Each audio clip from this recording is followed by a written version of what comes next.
हमारा भारत कहीं से कहीं पहुंच सकता था, और ये मैं बहुत जिम्मेवारी से कह रहा हूं, कहीं से कहीं पहुंच सकता था।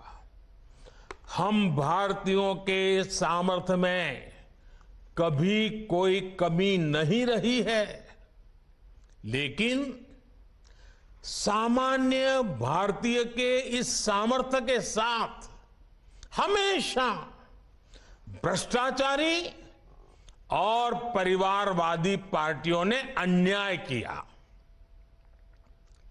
आज देश के लोग 2024 चुनाव में फिर एक बार हमारी सरकार वापस लाने का मन बना चुके हैं, निर्णय ले चुके हैं।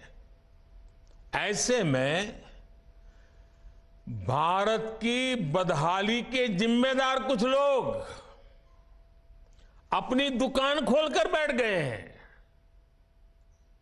इन्हें देखकर मुझे एक कविता की कुछ पंक्तियां याद आती हैं। एक कवि महाशय ने अवधी में लिखा था, यह अवधी भाषा में लिखी गई कविता है। गायित कुछ है, हाल कुछ है, लेबिल कुछ है, माल कुछ है। 24 के लिए 26 होने वाले राजनीतिक दलों पर यह बड़ा फिट बैठता है। गायित कुछ है, हाल कुछ है, लेबिल कुछ है और माल कुछ है।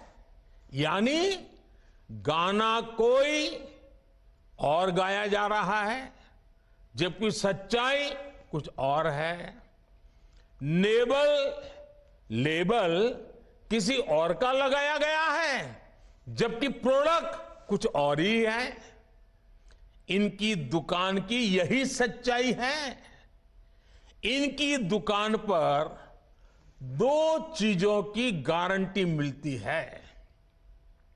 एक तो ये अपनी दुकान पर जातिवाद का जहर बेचते हैं, और दूसरा ये लोग असीमित भ्रष्टाचार करते हैं। आजकल ये लोग बेंगलुरु में जुटे हैं। एक जमाने में एक गाना बहुत मशहूर था, मुझे तो पूरा याद नहीं है, लेकिन मुझे याद आ रहा है।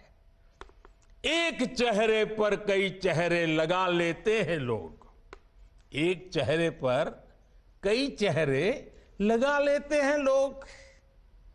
आप देखिए ये लोग कितने चेहरे लगाकर बैठे हैं।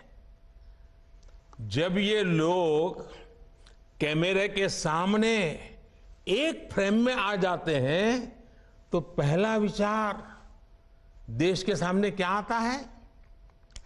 पहला विचार देश के लोगों के मन में यही आता है, पूरा फ्रेम देख करके देशवासी यही बोल उठता है, लाखों करोड़ों रुपए का भ्रष्टाचार। इसलिए देश की जनता कह रही है कि ये तो कट्टर भ्रष्टाचारी सम्मेलन हो रहा है।